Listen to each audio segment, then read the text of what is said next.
ask ourselves, what good is being accomplished by this disproportionate contribution? Are we getting what we pay for? To your credit, the Congress has already begun to explore ways the United States can use its leverage to make the United Nations a better investment for the American people. Haley also took a harder stance against Russia than Trump, telling the Senate Foreign Relations Committee she thinks Russia committed war crimes by bombing Syrian civilians in the city of Aleppo.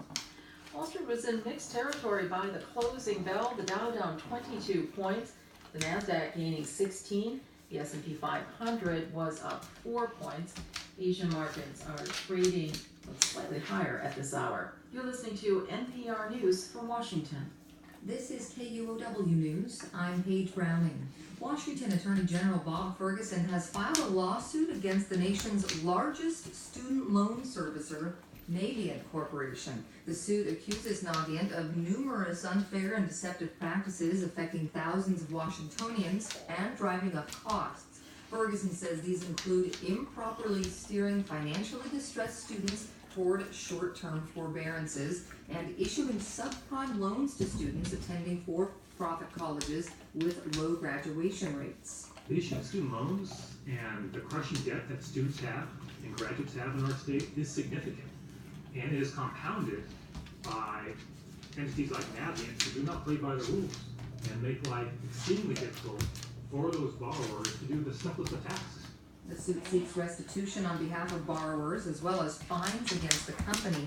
Navient officials have called the allegations unfounded and politically motivated. If you like hiking or picnicking beautiful spring or fall days, a study published this week has good news. You may soon have more of those mild days to choose from. Eilish O'Neill reports for EarthFix. The perfect day for an outdoor wedding or a baseball game? That's a mild day, says NOAA climate scientist Sarah Kapnick. I like to call the mild weather days the Goldilocks of days.